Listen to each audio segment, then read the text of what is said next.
So, just an FYI here, Little Whinging appears to be based off Berkshire, where the real house was located. But you look at Harry's childhood, both of his parents are dead, and he lived.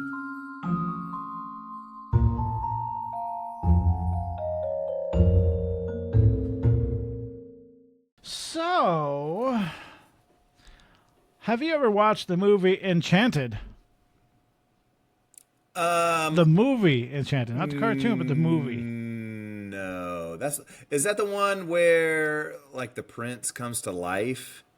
I only seen a couple minutes. I thought it was Cinderella, so it's very similar to Cinderella from what I've seen. But here's why I'm asking: Wormtail, Peter Pettigrew, not better known, but known as his real name, Timothy Spall. Yep. He's in that movie. It's 2007. Wormtail was in another movie while recording Harry Potter. How insane is that? I mean, when you're talented, you're talented. Right? And I saw him and I was like, that's Wormtail. Like, he looks completely different, obviously, but I'm like, no, that's Wormtail. So, what other movies do you watch that involve any part of the Harry Potter cast? Oh my gosh, one of my favorite films is Robin Hood with Kevin Costner, Morgan Freeman, and Alan Rickman. Really? And okay. so yeah. I never got into Robin Hood, but I might now. That's really the only one. Obviously, Men in Tights you watch for the humor. I mean, it's almost like kind of a classic. But Robin. The only drawback to Robin Hood Men in Tights is Kevin Costner doesn't even try to do a British accent. No, I mean Robin Hood. I think it's Robin Hood Prince of Thieves, or maybe it's just called Prince of Thieves. I can't remember. Anyway, but we're going back to the 1990s here. Anyway, Alan Rickman is in that one, Oh, he's in several.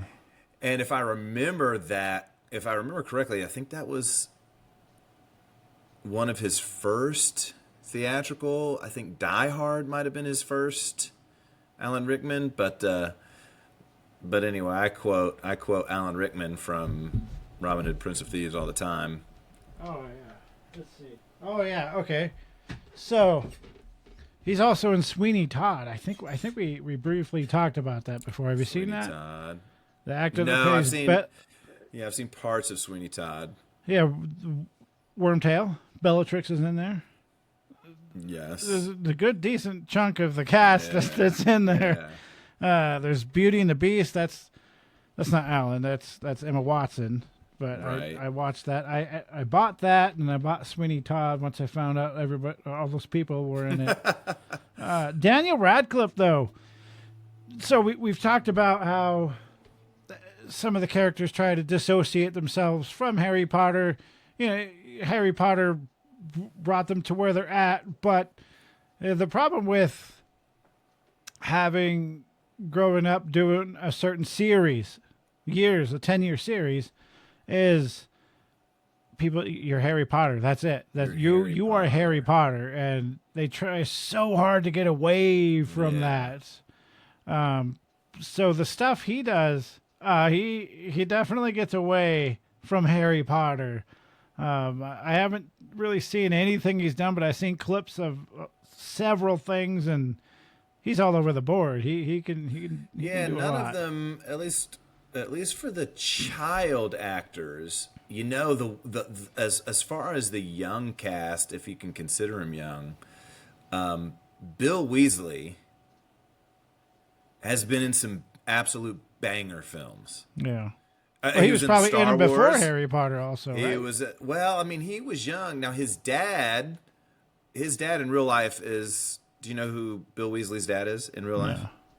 It's Mad-Eye Moody. What? Mad-Eye Moody. Holy crap. Talk about a plot twist. Mad-Eye Moody is Bill Weasley's dad in real life. Anyway, he was in a great movie about time travel. It was fantastic.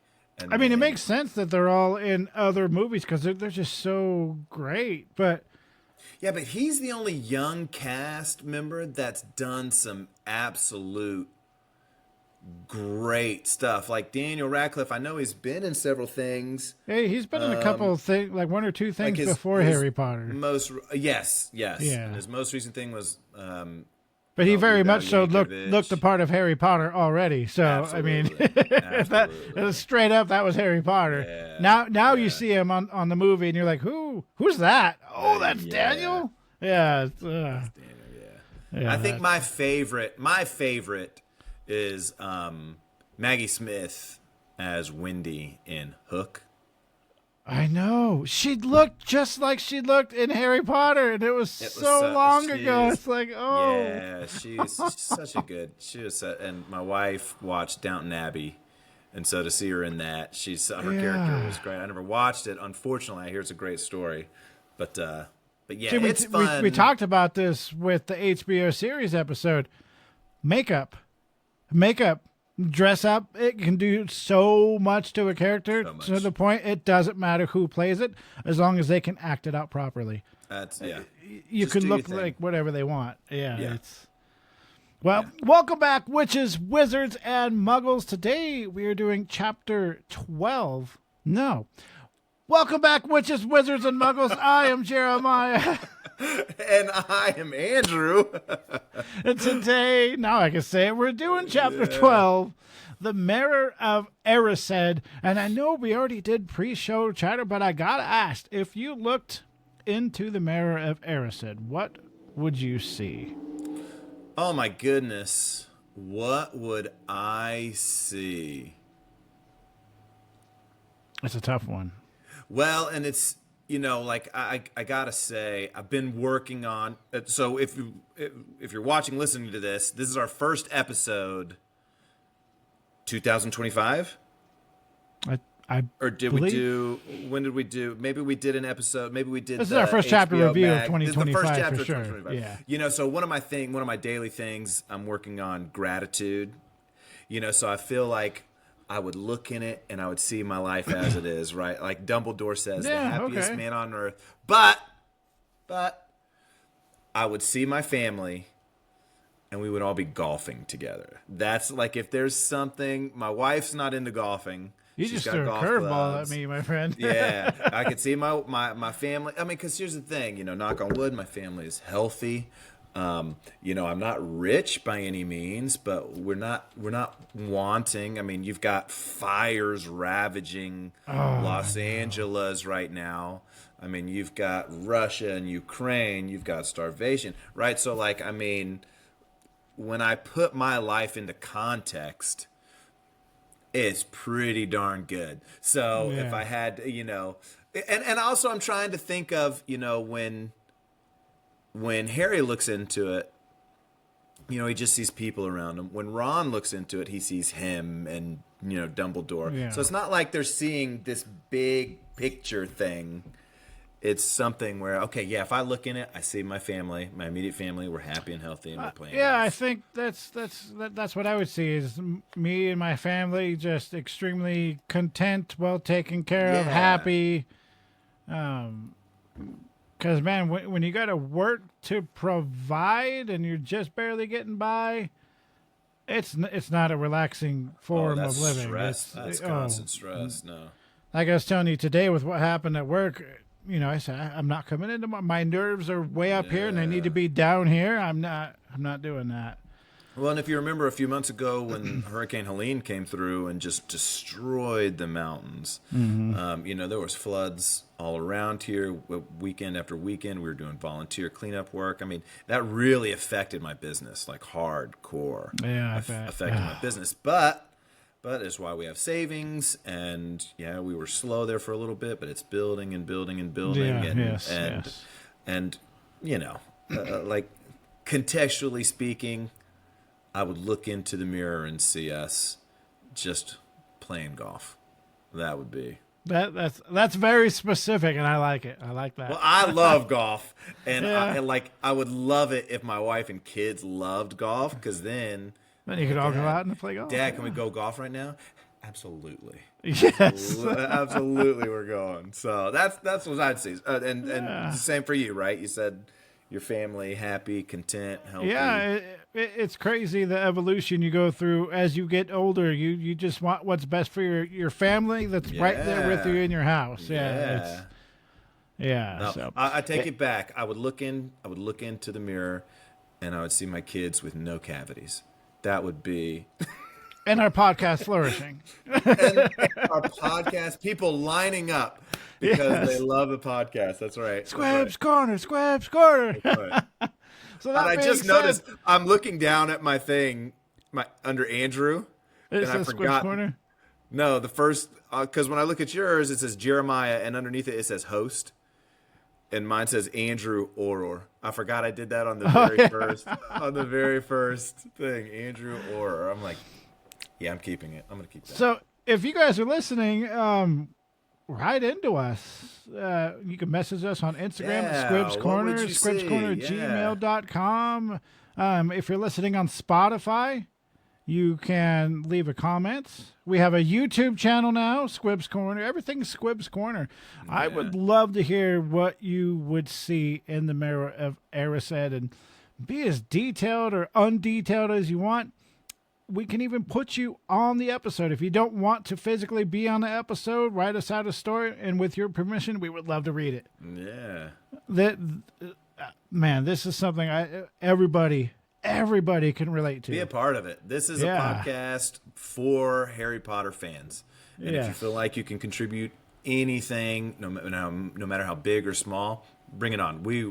We're here. We're doing the book review, but yet we discuss so much kind of that is outside but still involved with Harry Potter.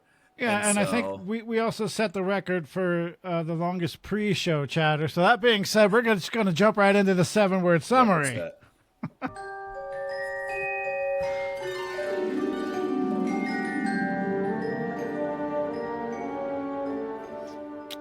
Real quick, I got to say, after having such a hectic day, it's nice to sit down and unwind and do the podcast. It's a good way to end the day, really. I love it. So my 7-word summary for this chapter, I like my 7-word summary this time. Obsession can often cloud present-day living. I like that. Yeah. I like that.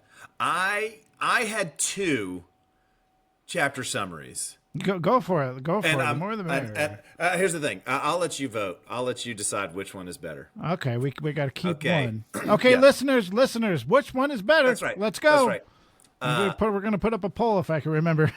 That's right. Okay, so the first one is figured out Flamel, Snape and Quirrell, suspicious. Okay, that's the first one. My kids liked my second one better. Fred and George inadvertently attack Lord Voldemort. Yeah, I like that one. Yes. That was a nice one. That was not necessarily a chapter summary. Yeah, that was more of the first one was more of a book summary, but the second one. Sure, yes. God, Fred and George are, I would say they are the most underestimated and undervalued characters in the whole entire series. Yes. You look at them and think goofballs, like, they're going to amount to nothing. They're so smart and clever. It's crazy. And remind me, before we're done, I won't do it right now, but a fan theory about this chapter. All right, got to underline. We're going to get into theory. I mean, it's me. It's my theory. Yeah. All right, so we're going to go ahead and get the chapter started, not to leave everybody waiting any longer. So, first paragraph: Christmas was coming, and I tried to get my son to read this. We're going to get started eventually, guys. I said, okay, sit down and start practicing this. This was him. Christmas was coming. One morning in mid-December. Oh, no. I said, no. Oh, no. Christmas was coming. We actually enjoy this book. Christmas was coming. I was like, you don't want to do this, do you? He's like, no, it's okay. Yeah. Christmas was coming. One morning in mid-December, Hogwarts woke up to find itself covered in several feet of snow, much like it is outside my house right now. The lake froze solid, and the Weasley twins were punished for bewitching several snowballs so that they followed Quirrell around, bouncing off the back of his turban. A few owls that managed to battle their way through the stormy sky to deliver post had to be nursed back to health by Hagrid before they could fly off again. I love that part, the snowballs. Yes. That's not in the movies, right? I'm pretty sure that's not in the movies. I don't think so. Just little things like that is what I hope to see in the near future. So, the last chapter. Do you want to summarize Chapter 11 Quidditch for us? Give us a little background where we left off. Yeah, so Chapter 11 Quidditch, if I remember correctly, they were playing Quidditch, and the thing with this particular match was that Harry's broom became uncontrollable. It was acting on its own, and they look over, Ron and Hermione, Hagrid. Hermione looks over and sees Professor Snape looking at Harry without blinking, without losing, eye contact, and he's murmuring something. So she goes over and knocks Quirrell out of the way, sets Snape's robe on fire, and now Harry can control his broom, and he catches the snitch naturally. And yeah. And Snape gets blamed for all of this. Yes. Yeah, and Hagrid defends Snape as a professor, and then he lets slip a few things. Like Hagrid does. It had been so long since we did the last chapter. All I could remember was it was about Quidditch. Yes. So now the holidays have arrived at Hogwarts, which is ironic because as of this recording, the holidays have just left us. Yeah.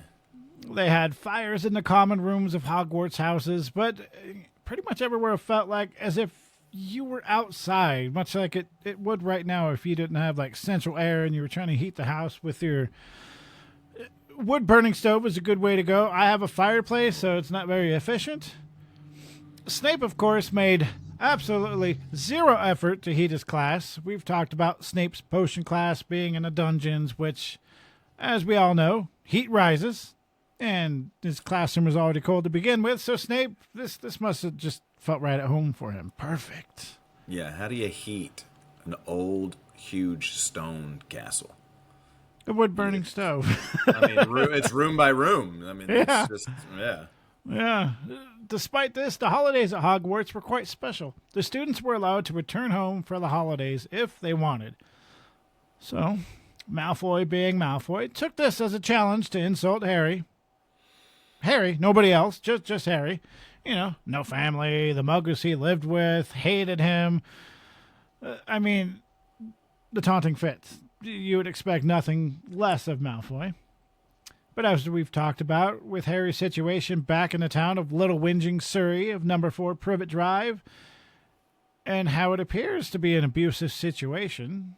So, just an FYI here, Little Whinging appears to be based off Berkshire, where the real house was located. And it seems after the Sorcerer's Stone filming, the house was brought to life in a set form. So makes sense. It's always nice to hear at some point something was filmed on location. It's nice to hear. Sure. I prefer it, but I can see how it's a lot more difficult.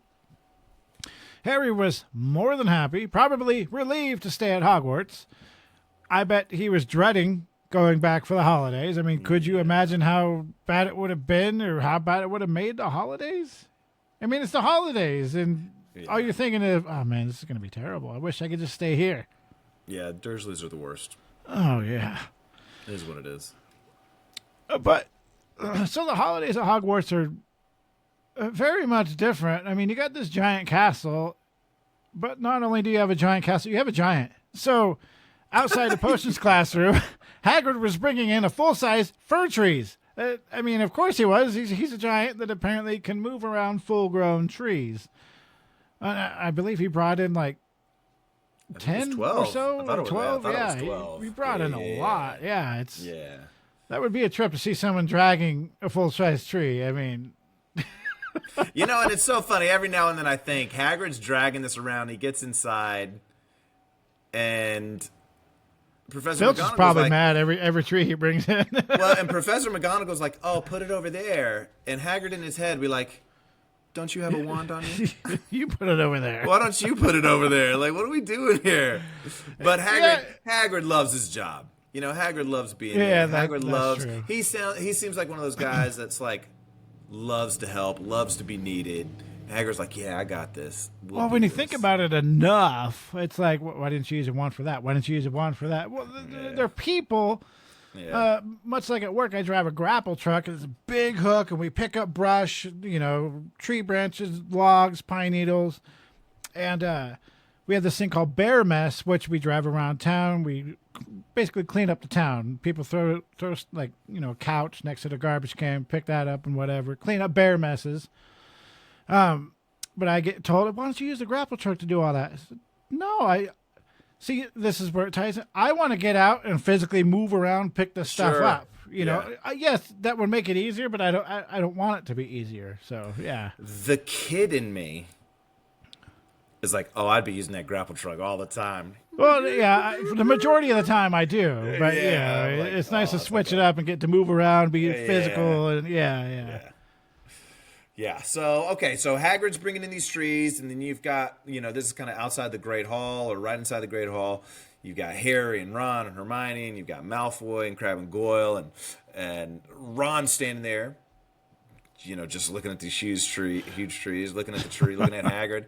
And then Malfoy jumps out, and now this is Malfoy's chance to take a dig at Ron, and he's like, oh, Ron, you going to be a groundskeeper here? I bet Hagrid's hut is better than, what you've got. It must be a palace compared to what your poor family lives in. And so He'd love to be his assistant. Yeah. Ron's about to come after Malfoy, but of course Snape comes around the corner, and he sees Malfoy and Ron are arguing. And takes 5 points from Gryffindor, and even Hagrid was like, oh, Professor Snape, he was harassed, he was Malfoy, and he's like, well, whatever, we still don't fight. So he takes points from Gryffindor, doesn't take points from Slytherin, which is such a Snape thing to do. And this kind of comes in. There's a pattern when Ron gets into fights, anyway. So it seems more often than not when Malfoy insults Ron's family, there's a teacher not too far around the corner, and Ron gets points taken away from Gryffindor. It would frustrate me so much. Well, it relates to school. Like when my kid comes home, he's like, oh, I got in trouble. Why'd you get in trouble? Well, this kid started this. And, oh, really? Did he? That's not what the teacher told me. So what the teacher says, what they see... It'd be completely different than what happened. Yeah. So after Snape's trying to ruin Christmas, they go into the Great Hall, which was decorated, and it looks amazing, right? There's the trees, there's all the decorations. I mean, just think of the Great Hall during Christmas, I think they did a better job at explaining Christmas at the Great Hall than they did talking about Halloween at all, period, in the chapter Halloween. Shortly after this, Ron, Harry, and Hermione, they tell Hagrid that they're going up to the library to find out who Nicolas Flamel is. And Hagrid is like, guys, stop it. You don't need to know. And obviously, he lets slip about Flamel. He lets slip about Fluffy. And he wants them to stop, but we know that they're not going to stop. So naturally he didn't want them to go do that, and he tried to persuade them out of it, but obviously that didn't work, so they go to the library. And in order to find out what was going on with Snape, they needed to find out what was going on with Flamel and how he was related to whatever Fluffy was guarding. So they still think that because Snape's leg got injured on Halloween, that he was trying to get past Fluffy, and so they want to figure it out. Yeah, so Flamel might be the missing piece that they're looking for. What? And naturally, curiosity. What is being hid? It was in a vault in Gringotts. Now it's in Hogwarts. Snape is trying to get to it. Oh yeah, the curiosity would be. Especially when you to the library. Hagrid doesn't exactly ease their minds. No. Nicolas Flamel. Oh, Yeah. Yeah. Wait a minute. Who's that? No, nobody. Yeah. Nobody. It's like, oh, one more clue. One more clue. Shouldn't have said that. Yeah, so it's kind of interesting because now the Golden Trio, they've kind of taken it upon themselves. Like, at any point, go to Dumbledore. Like at any point, go to Dumbledore. But they kind of take it upon themselves. Well, and you also know at any point go to Dumbledore, and he would say, "Yeah, keep doing what you're doing. You're doing good." I know he would be like, "I don't know. What you need some help? You need to be pointing in the right direction." I'm not gonna fix this for you. Yeah, but they could not figure out who Nicolas Flamel was, and she did such a good job here with the books that they were reading. And so we learned that some of the books they looked great wizards of the 12th century, notable magical names of our time, important modern magical discoveries, a study of recent development and wizardry. And he wasn't mentioned in any of them. And I would imagine that there would be like hundreds. I mean, I think we mentioned this. So J.K. Rowling modeled Hogwarts Library after, was it Oxford? Yeah, I looked it up and it's in here. Yeah. So it's after Oxford, which.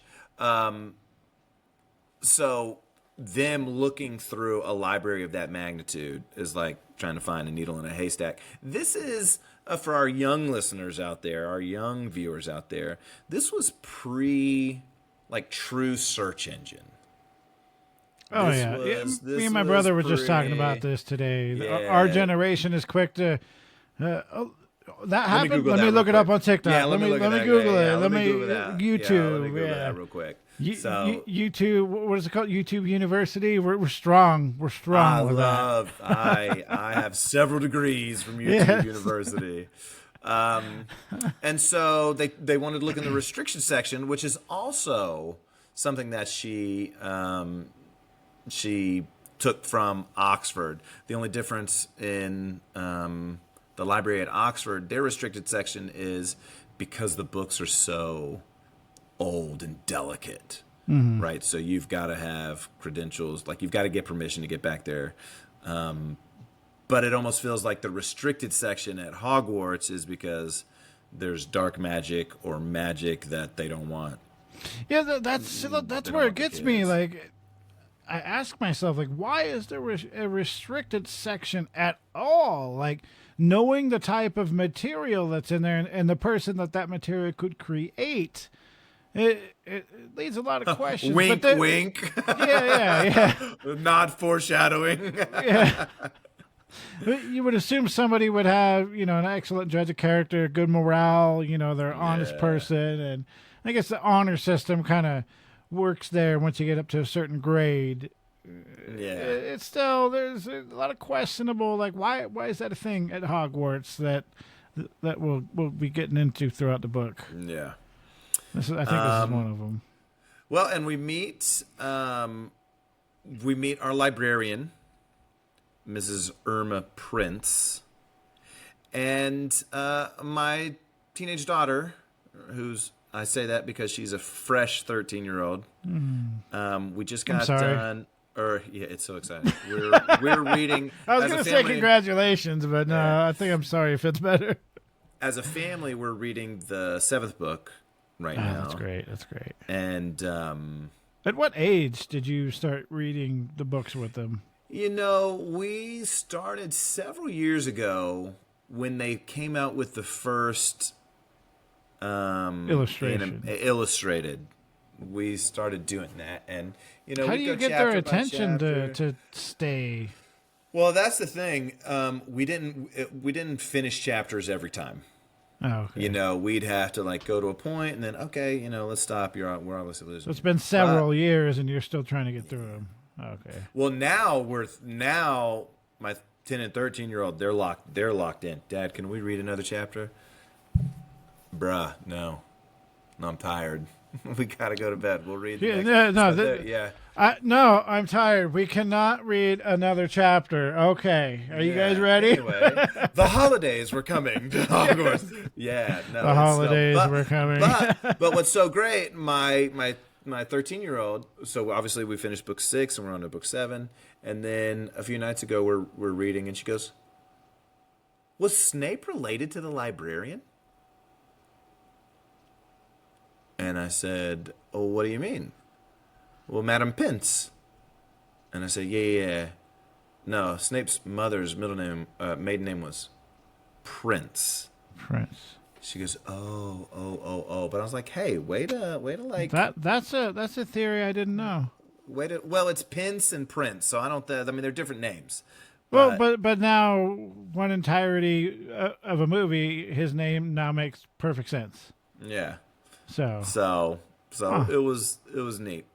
So obviously, Madam Pince is asking what they're looking for, and Harry. What does Harry say? He says nothing, or I'm not looking for. Yeah, and she's like, "Well, then get out of here." Like, what kind of librarian is like, "What are you looking for?" Well, nothing. Go, leave. If he's close to the restricted section. And he's looking fishy. It's kind of like you're in Walgreens and you're getting ready to steal something, and they're watching you on camera.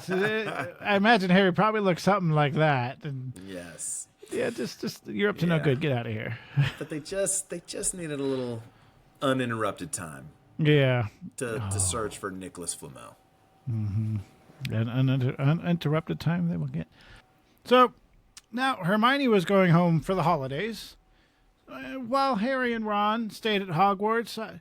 So I believe Ron's family went to visit his brother Charlie in Romania, correct?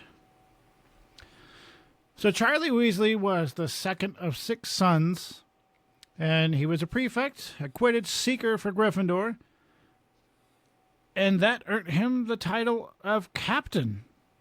I didn't know this until I looked this up. And it was said that he and Woods pretty much rivaled among having the most passion for Quidditch. We kind of talked about how Woods' passion is. Yeah. Yes.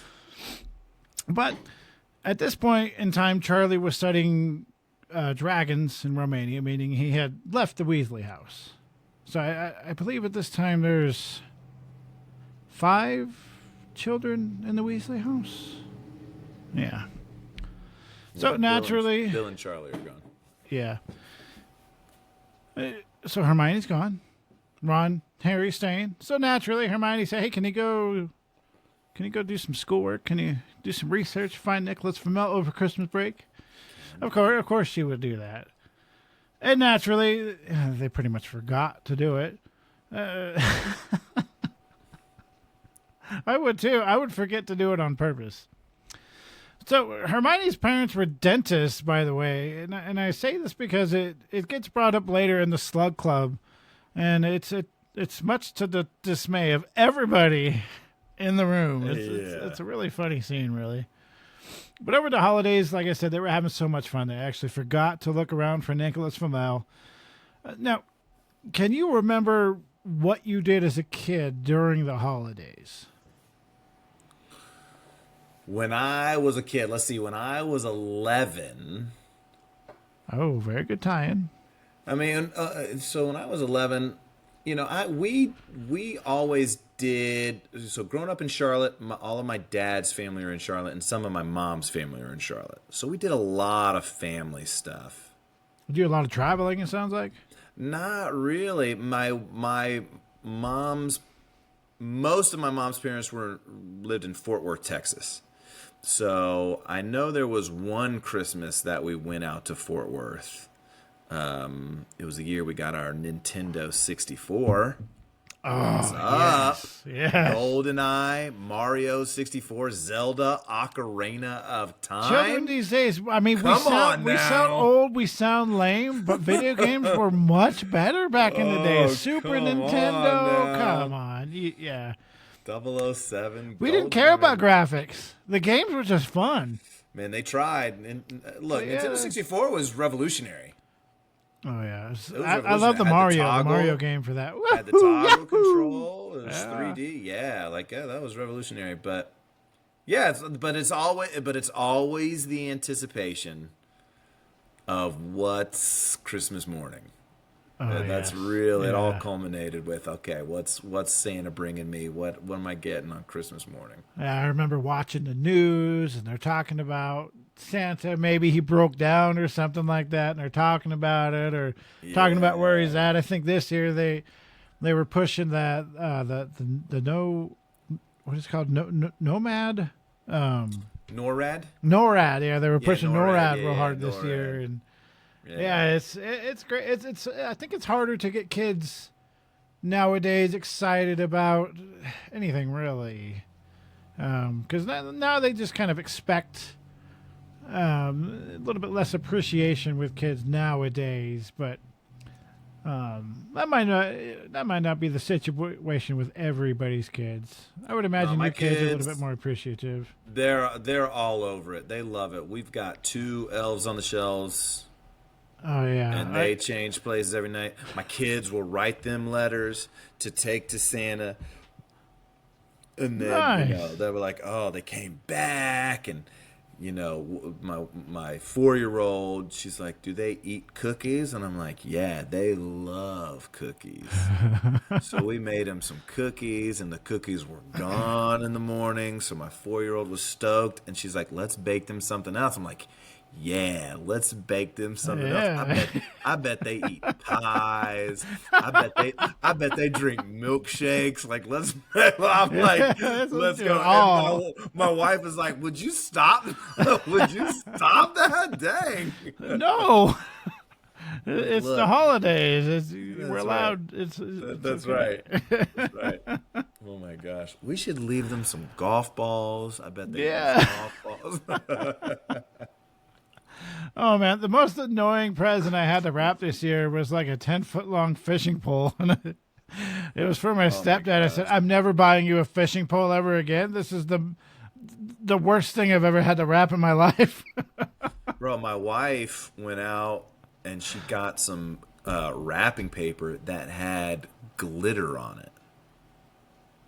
And we wrapped presents, so I've got a spare room in my office, so we put all of the stuff here so that it's not at the house. And we Smart. came here A and wrapped decoration it. for the office too. Bro, there is glitter everywhere. In the Patience, office? in my office. Patient's like, Oh. what's all this glitter doing here? I was like, just decoration. It's gonna be here forever. My mom, Forever. she does this thing where she'll do the Christmas card and you open it up. We're keen to it now, but you open it up and it's just glitter everywhere. Oh, that's hurtful.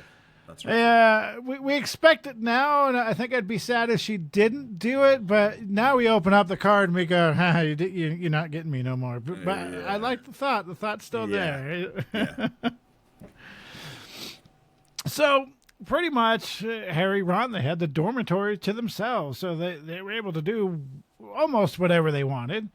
Ron even introduced Harry to wizard's chess, which Ron he could probably go pro doing this. It's the like way a they chess. describe It's it. like a grandmaster wizard chess player. Yeah, it's such. You know Yeah. how some people they're just good at something random, or they have this random this fact thing, that they spit out that nobody else would know. That's Ron with chess. Yeah. Now, so wizard's chess it's completely different than the chess that you and I have grown up to know. In wizard's chess, the pieces come to life, and you tell the pieces where to move, and once they take over an opponent, they completely destroy it with their weapons. They use the weapons. Seems very child friendly. Yeah, exactly. Perfect thing for Ron to get into. Yeah. Ron's chess set was, of course, a hand-me-down from his grandma. So this Grandfather, I believe. I think it was his Grandfather. grandfather. Yeah.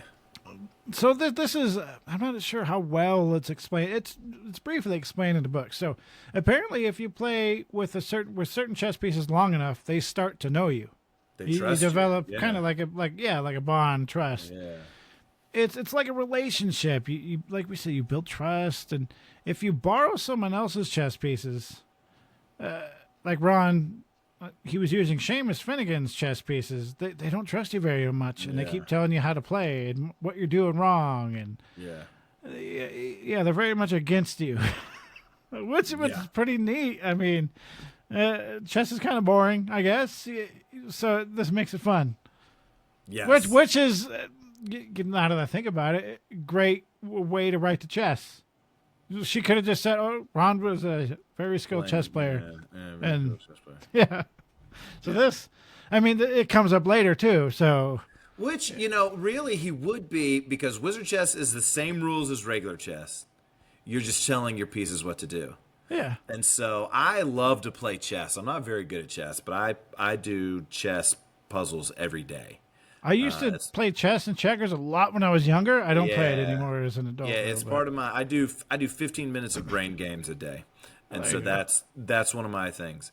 But there's this guy I follow on YouTube. His name's Levi, and his page is like at Gotham Chess, and they throw out the blocks that they're on. Like, ooh, queen's going to take c8, or, we're going to go knight to e7 and all that stuff. And it's like, I think that's what Ron is doing. Yeah, yeah. Like, he's standing there and he goes, okay, king's bishop to, e5. Yeah, like I said, he could be a pro at this. Yeah, if he kept at it, Yeah. I mean, it's kind of, I guess it'd be a lame thing to say that you're a pro at, but it's a skill nonetheless. Whatever. Bro, I would love to tell people I was a chess pro. I would love to tell them, like, oh, what's your rating?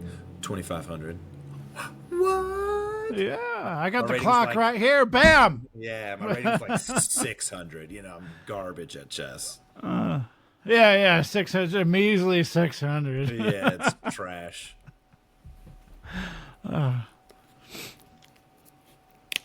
It's all you. Or I was about to say, is it still me? Or it's me? You. All right, well, let's get into it. Okay, so back to the topic of Christmas. Harry wakes up on Christmas morning, and he's like, I've got presents. Ron, I love Ron's like, yeah, what were you expecting? Of course you got presents. It's Christmas. Yeah, of course you have it. It's Christmas. And, that kind of makes you think, what were Christmases like for Harry at the Dursleys? We saw what Dudley's birthday was like. I can only imagine. So we saw what Dudley's birthday was like, and we saw what Harry's birthday was like. Now they were on the run away from some Hogwarts letters with Harry, but nobody cared. So anyway, probably the first time that he's had true Christmas presents. And, I think, I'm sure he knew that it was Christmas, but I don't think it was one of those things he was keeping track of. Yeah. I don't think he was anticipating that anything was going to happen. But anyway, obviously not expecting presents. So his first present is from Hagrid, which is a hand-carved flute. Great. We're going to need that. That's a beautiful thing. It sounds amazing. Probably for an 11-year-old. Cool. Yeah, for an 11-year-old. He's like, what? But then it's like, this is the greatest flute ever. It was a Christmas present to me from Hagrid. Yeah, handmade. Yeah, greatest flute ever. Well, you got to think about that. A handmade wooden flute. That's, how do you even do that? Even if I'd learned how to do it, I probably would mess it Magic. up. Yeah, there we go. But he's not allowed to do magic. He had a knife and a pink umbrella while he was making that thing. His second present was a present from the Dursleys. And it was a 50-pence piece, which in U.S. money is like 60 cents. And Ron was more amazed. I like how there was a note attached to it. Like, we got your letter. And Harry's like, I didn't send you a letter, but I got your letter. Here's a Christmas present. It might have been a letter saying he was going to stay at Hogwarts or something like that. But... So Ron was super excited. Harry's like, you can keep it. But I just, you just never know if they got him Christmas presents before and just ignored his existence. We've talked about how probably has a little PTSD from growing up with the Dursleys. Oh yeah, and thinking that's real life. How terrible.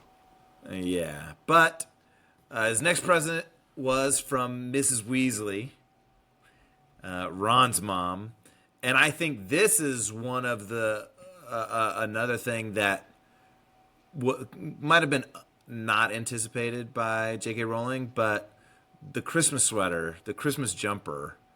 Yeah. People, like when you go to the Wizarding World of Harry Potter, people are wearing Weasley sweaters. Like, I mean, it's something. Such a lame and unexciting gift for an 11-year-old, but I mean, that's one of those things. Not for Harry. Yeah, no, yeah. Not for Harry. Yeah. Harry is like, it's great. It. So, yeah. And some homemade fudge. Now that's, I mean, come on, Mrs. Weasley, do your thing. Yeah, I miss getting.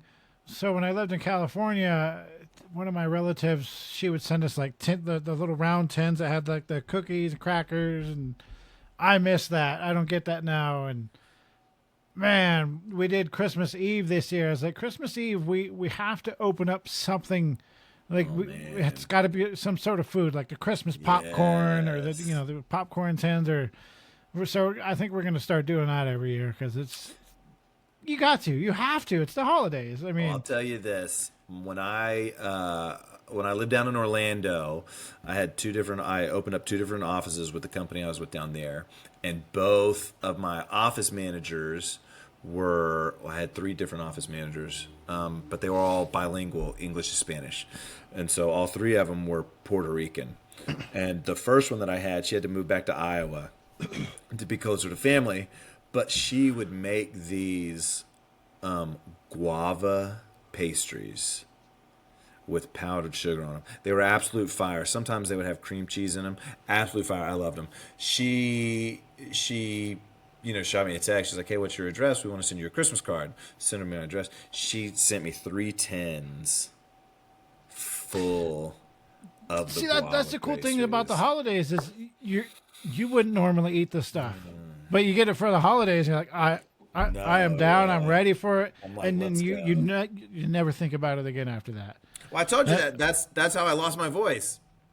I don't eat a lot of sugar, and I freaking just was like, Merry Christmas. Okay, so Harry, he's got the sweater from Mrs. Weasley. Ron hates the sweaters. Percy hates the sweaters. Fred and George seem a little more upbeat about the sweaters. Like they're just like, yeah, this is what we do. We get these sweaters. Well, Ron, it seems like even with the sandwiches on the train, he doesn't like the type of sandwiches she keeps forgetting. Yeah. And he got a maroon sweater, and he doesn't like maroon, and she keeps forgetting. Yeah. Come on, Ron.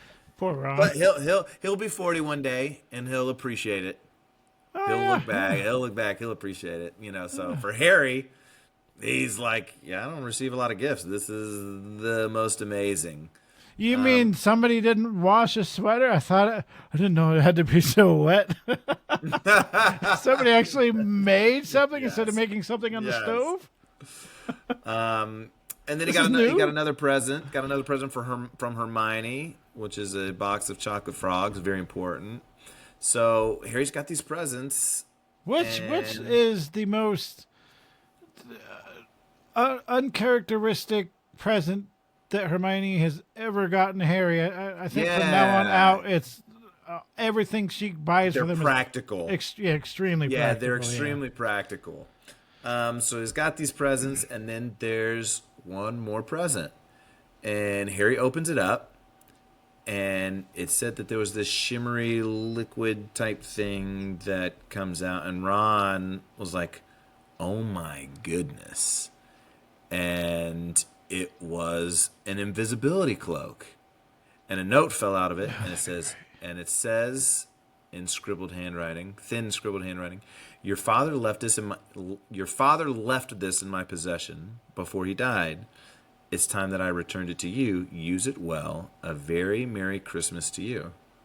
And that's it. No name, no hint of who it was, just a letter. And now Harry, not only, it's kind of cool with the invisibility cloak because Ron is hyping up the invisibility cloak. Oh, yeah. Look, those are super rare. I wish I had one.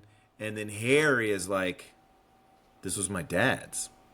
Yeah, it's So Harry's like, yeah, cool, great, invisibility cloak, yeah.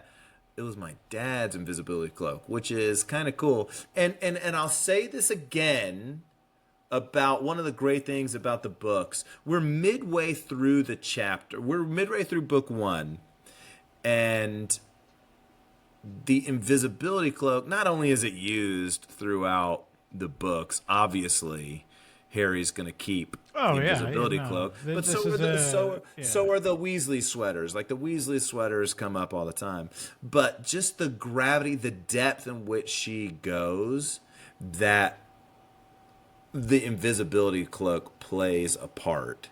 Oh yeah, in the 7th book, I love that she's able to bring from the beginning to the end. Yeah. Yeah, like I think she's just masterclass on that.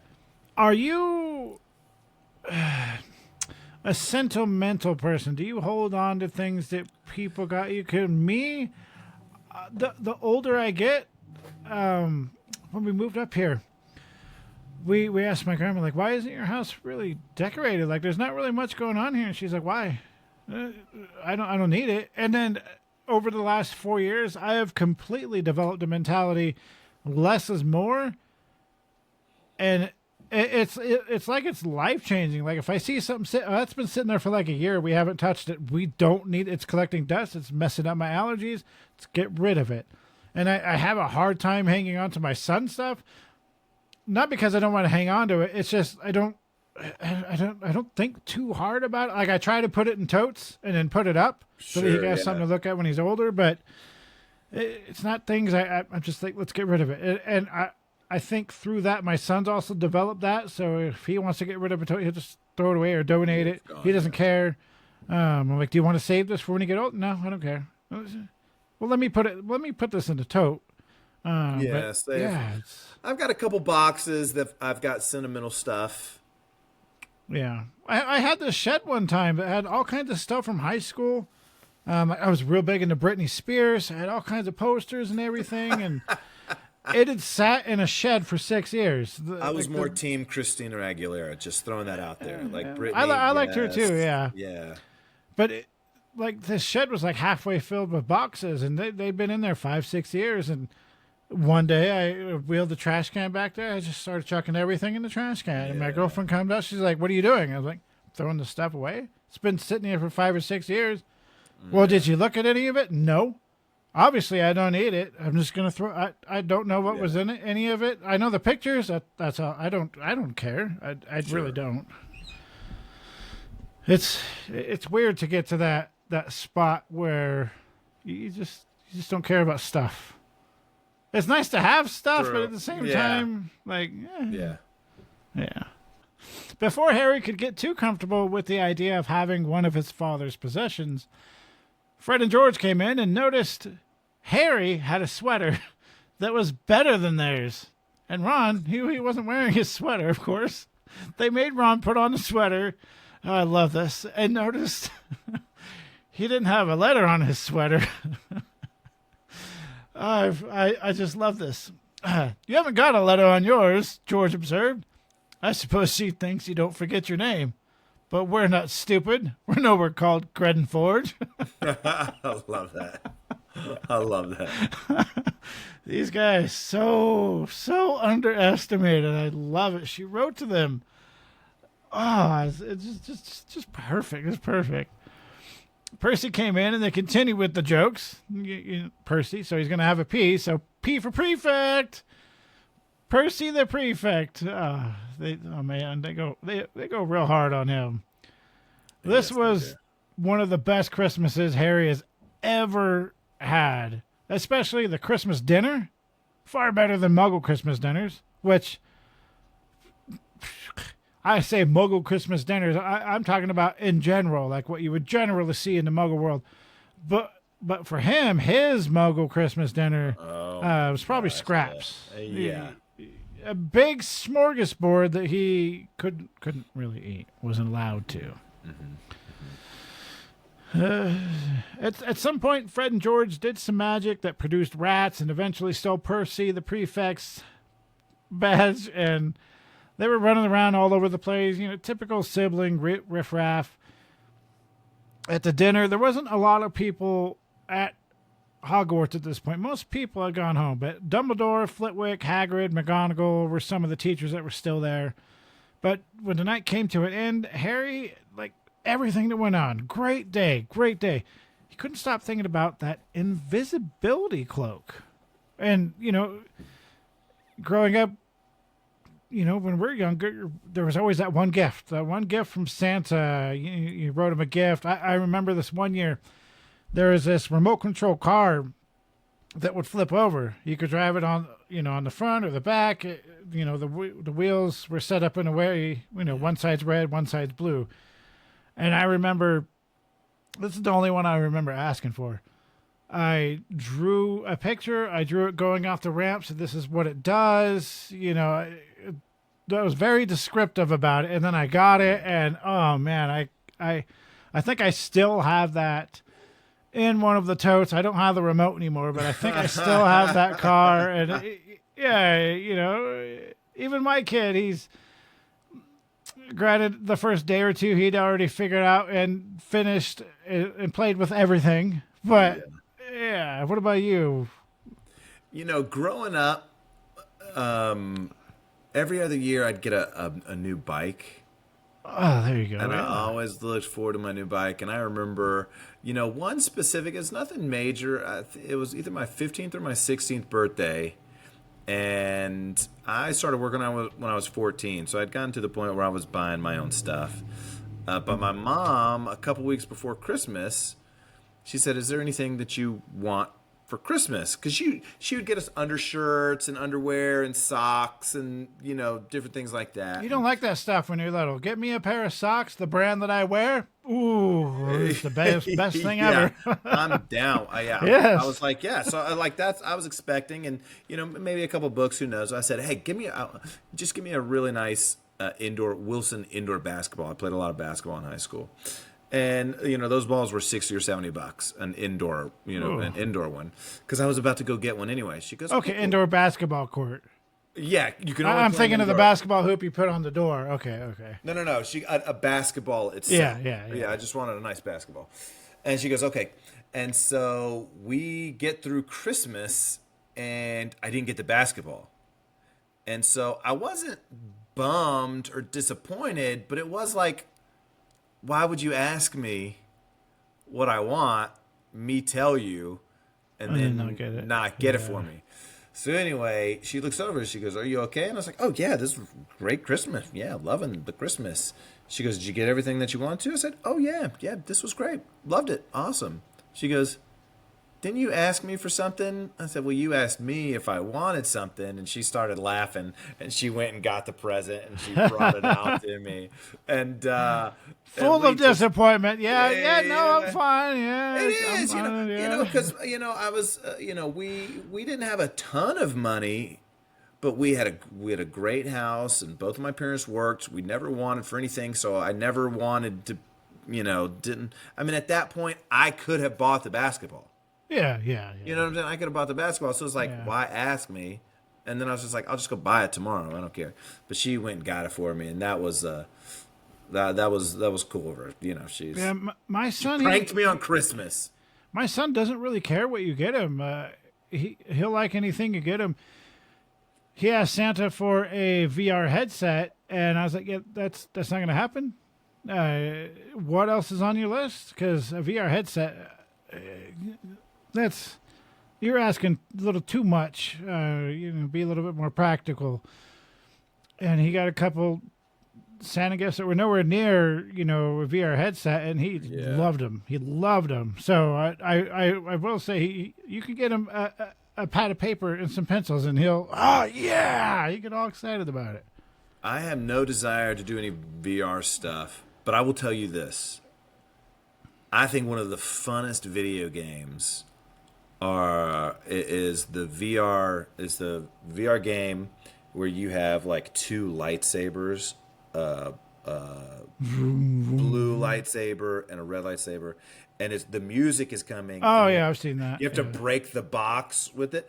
I think that is the funnest game. If you've never played that game, It sounds similar to Guitar Hero, which the first time I sat down to play Guitar Hero, it made me feel so stupid. I felt my hand-eye coordination was not there. I sat there for 3 hours until I figured it out. No, this game, like you're just hitting. I've seen it. Yeah. Oh my gosh, it's so much fun. Yeah. Okay, so back when we said Hermione wants them to go to the library to talk to to research Nicolas Flamel. And Harry gets kicked out. He's like, I would just need a little bit of uninterrupted time. Well, Harry has a new Christmas present that could help him search in the library and not be bothered. And so, again, I just love the whole Harry Potter. I just love the invisibility cloak. How it is just such a great thing. We'll be discussing more of this in a few years when we're talking about year 7. That sounds crazy to say. Yeah. Stick around, everybody. Yeah, I know. Buckle up. So anyway, so he goes and looks around the restricted section, which is obviously for older students that have permission to go in there. Books that better morale, but better character. Yeah. So, there were books that would scream. There were books that would shake. There were some that were invisible. I mean, there's all sorts of books there, and they describe them in later books. When they get actually in the next book when they go for potion book, and Hermione's like, some of the potions in here, the things that they make, the drinker do, just so. Yeah. So anyway. So these weren't your average everyday books. And Harry's like, yes, let me go there. Let me go to the restricted section.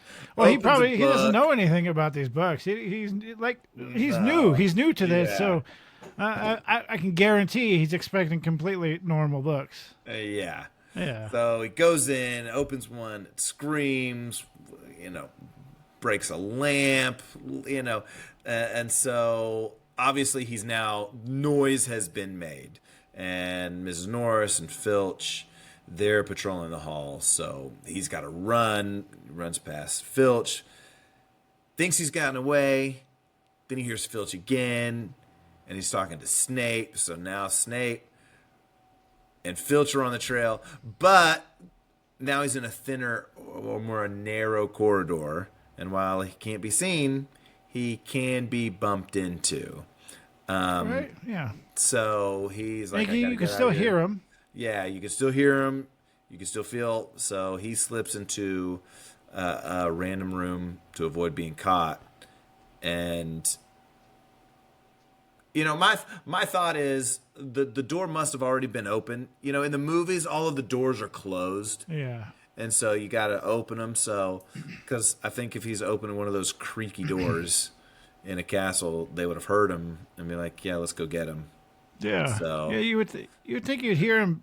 Yeah, especially at least walking around. Especially for what was inside the room.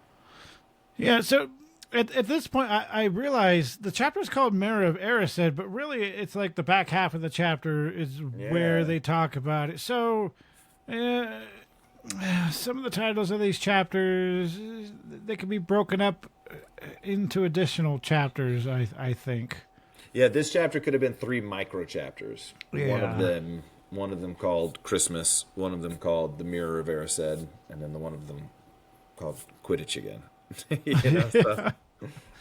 So, inside this door, Harry finds a huge mirror inside. It's got clawed feet. It's really old. I actually have it. I'm pointing to it up there. Nobody could see it, but I have the Mirror of Erised.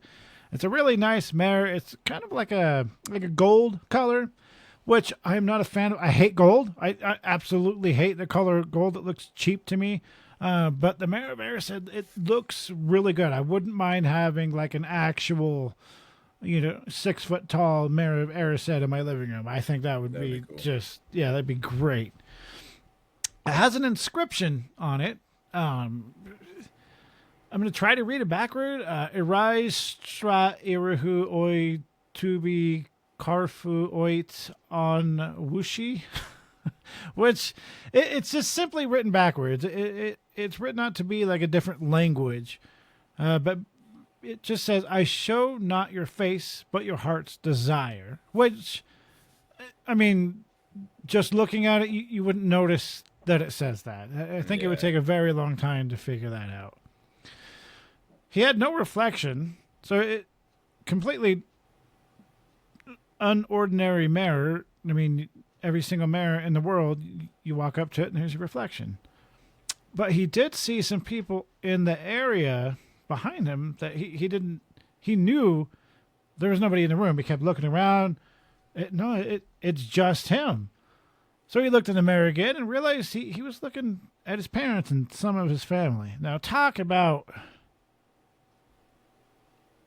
your parents are dead. Ugh. This is right, like my 7-word summary.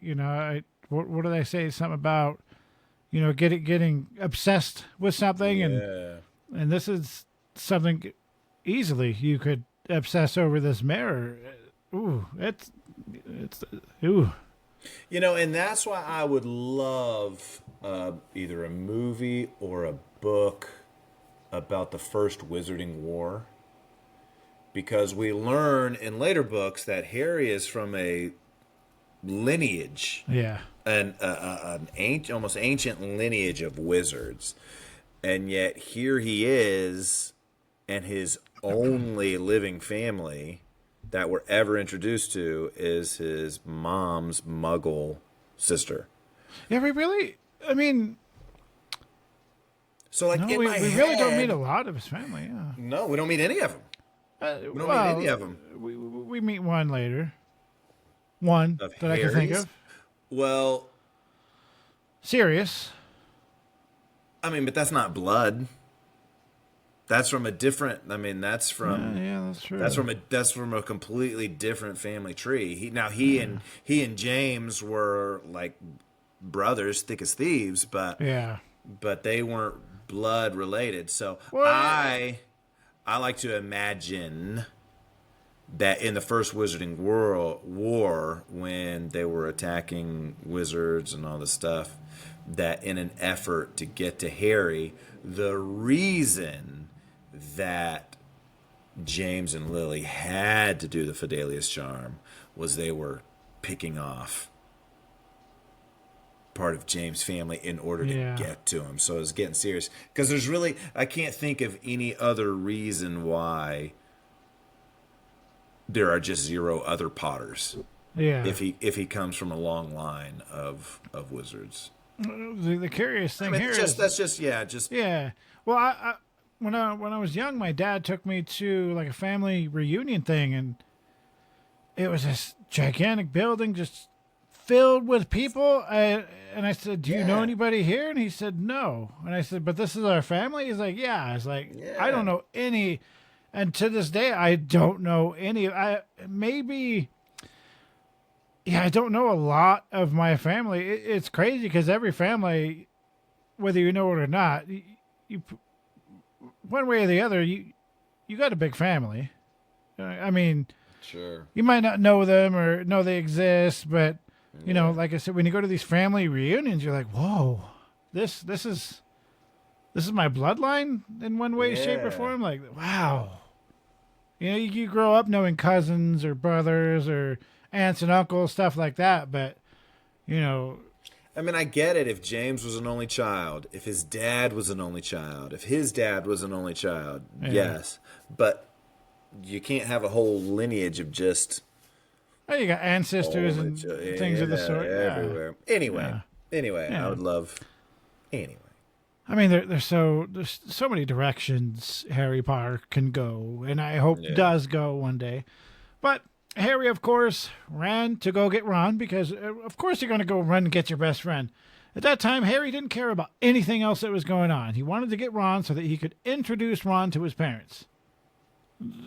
Nicolas Flamel, Snape, who cares?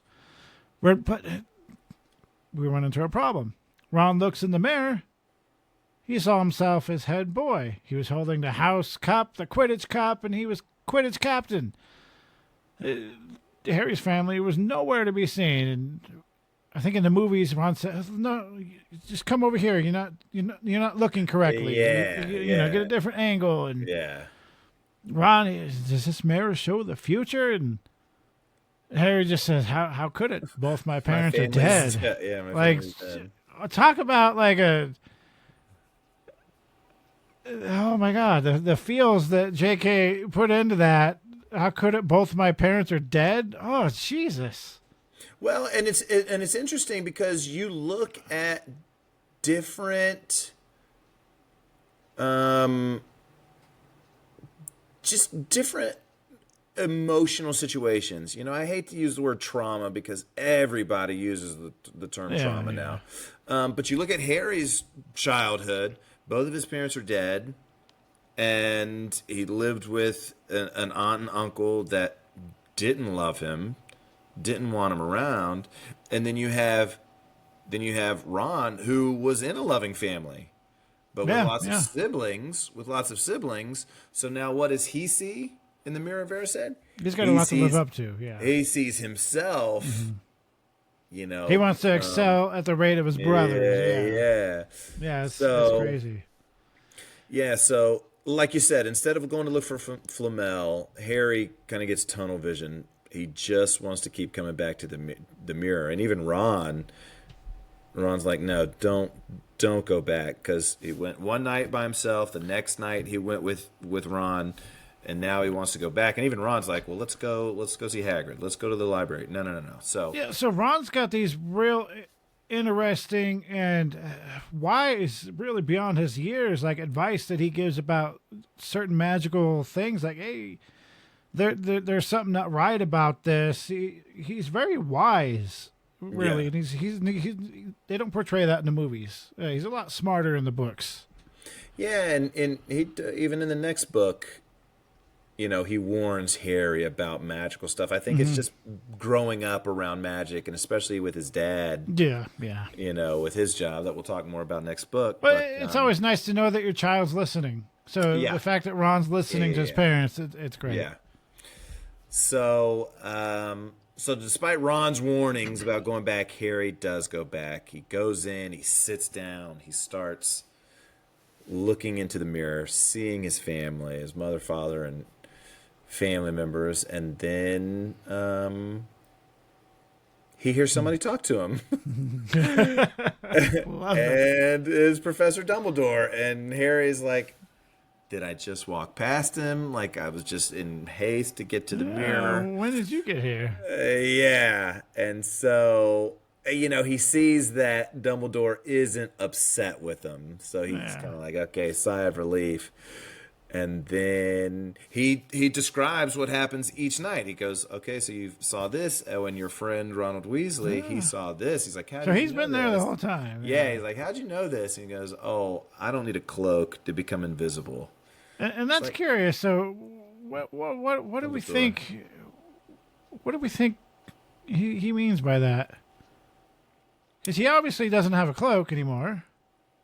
No, you can't become invisible.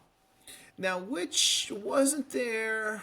Is he an animagus? Can he? Which book is transfigure?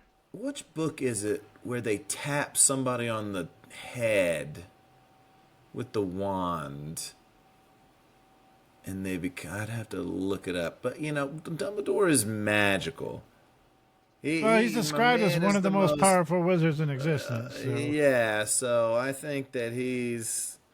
Yeah. And he's real. What's the word? He's nonchalant about his abilities, and very humble. Humble. There you go. He's very humble. Yeah, he's very humble. So anyway, you know, Dumbledore kind of explains to him, like, hey, Harry, do you know what you're seeing in the mirror? And my parents, you saw it. My parents, yes, yeah. And so, you know, so it's interesting. Dumbledore explains to him that the happiest man in the world would look into the mirror and he would see himself as he is. And so, you know, he which do you think that exists? Do you think that exists? No. Yeah, I think the happiest man in the world Could find fault somewhere. Could still see something that, he wants. Like, everybody wants something. When you're finished with something, there's always something else to do. Yeah. Right? It's like being a homeowner. Your home is never done. Your home is an ongoing project for your whole life. Yeah. And even when if you get the chance to pass it down, it's an ongoing project until the day that it's ripped down and there's no more down house. And another building goes up. Yeah.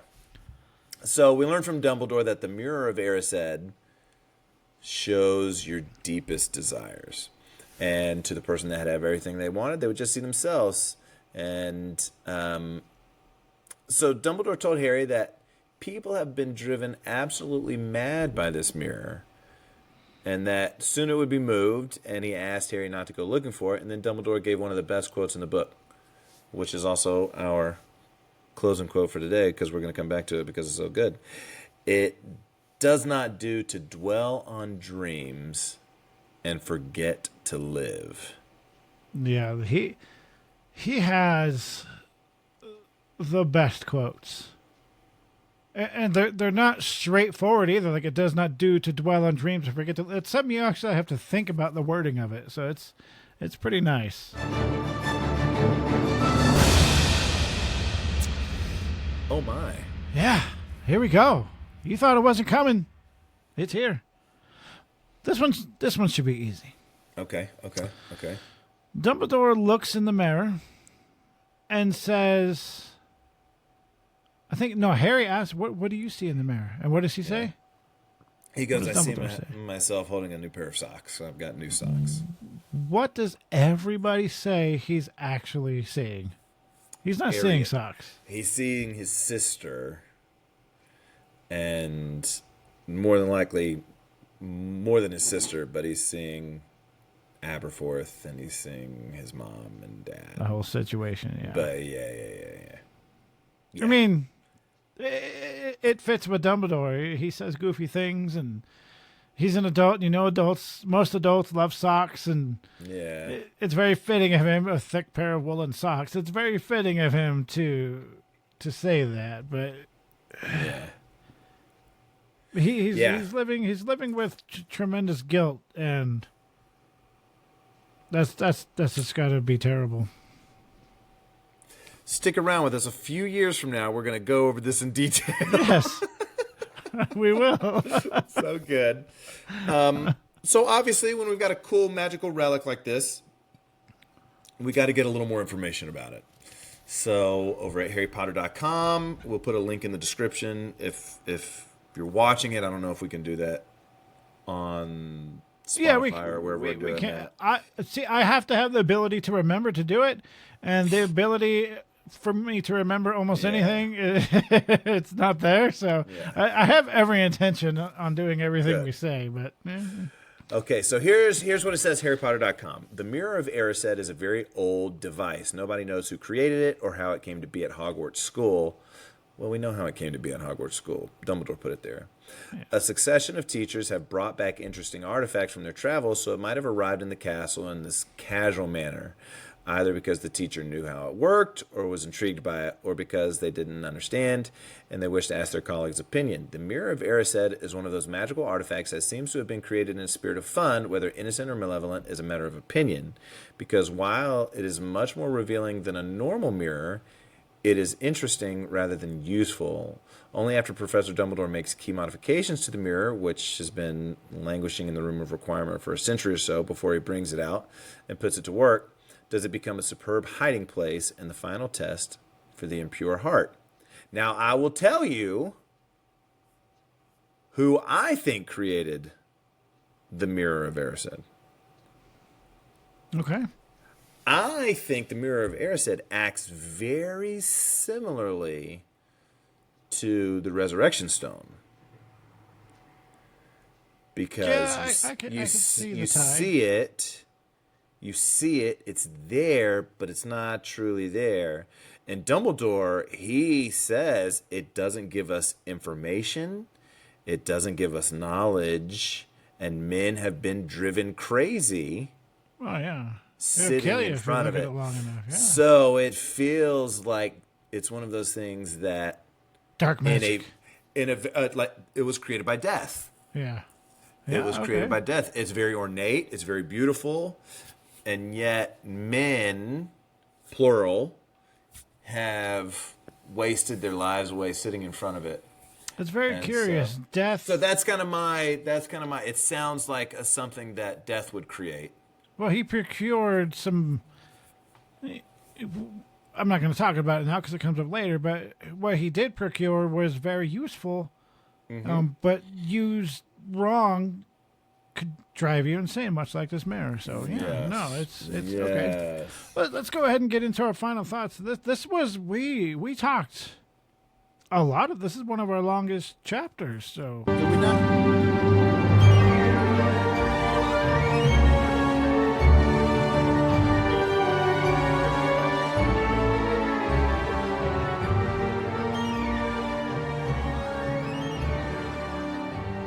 So, overall thoughts of this chapter. I mean, we spent a lot of time talking about and kind of relating it to ourselves, and I think that's one of the things that makes this such a good chapter because there's a lot of tie-ins with real life and how you remember your first Christmas growing up and the excitement. I think it's a good chapter. Harry Potter's first Christmas. We get the gifts, the thoughtful gifts, the flute, the sweater, and then we also have the Mirror of Erised, and it kind of it's almost like it goes a different direction. So in one way, it's a great chapter, and in another way, it kind of has nothing to do with the book if you think about it enough. Kind of like a romp, I guess. Yeah, I mean, it's cool. Christmas at Hogwarts was great. The invisibility cloak is great. Yeah, well, it does have things that tie in later, like the invisibility cloak, but it's briefly mentioned. It could have been mentioned in any chapter, really. Yeah, and the Mirror of Erised is cool. It's great that we're getting to see other magical elements. Yeah. So as a reader, it's taking us kind of deeper into the wizarding world. But however, I don't think we hear about the mirror again. This is the last. No. First and only time we hear. It's like brought up, but not story point until. Yeah. It's just a cool bit of magic that. Yeah. Remember, you're in the wizarding world, and this is magic, so it's neat to see new pieces of magic introduced. Yeah. I love it. I love the chapter. No, great chapter. Yeah, great chapter. It could have done without it. If they didn't put this chapter in, it would have been just fine. But like I said, it's nice to introduce the magic, and then you get a little insight to Harry Potter's first Christmas and how he wasn't expecting anything, and the comedy with the Weasleys giving him a 50 pence piece, and I mean with the Dursleys giving him a 50 pence piece. I love the chapter. I had no faults with the chapter. I wish they would have gone into a little bit more detail about the mirror, but even researching it, there's just not a lot of information about the mirror. I mean, she's the creator, so she could have made the information come to life, but Yeah. It is. Again, it's book one, everything's being established. Yeah. So it's setting us up for success. Book one, introduction to Harry Potter. This is basically what this is. Yes. So yes. Thank you guys for listening, and remember we have a YouTube channel now, so if you're more of a visual, you want to watch us, talk about this, head on over to Squib's Corner. If you're listening to this on Spotify, go ahead and leave us a comment. And you know what? If this podcast, if you wish it was on a different platform or another platform, like, I listened to my podcast on here, let us know, and we'll try to make that happen. But next time, we are going to be doing Chapter 13, Nicolas Flamel, which I'm going to keep saying, go ahead and watch Fantastic Beasts. Nicolas Flamel is in there, and it's extremely exciting. It is very exciting. Maybe I'm going to talk you into watching these one day. I'll let you go ahead and sign us out because you have that quote you wanted to use. Yep, we're going to do the quote. And it's it's just Dumbledore dropping knowledge. It does not do to dwell on dreams and forget to live. Squib's Corner is hosted by Jeremiah Lobaugh and co-hosted by Andrew Beecham, myself. We would love to hear from you, so drop us a rate and review. To inquire about being a guest, or if you have questions, comments, or just want to give us your Harry Potter story, email us at squibscorner@gmail.com. To watch Harry Potter merch unboxings, follow Jeremiah's YouTube, Accio Potter Guy. Lastly, you can leave us a voice memo and follow us on Instagram at Squibs Corner Podcast.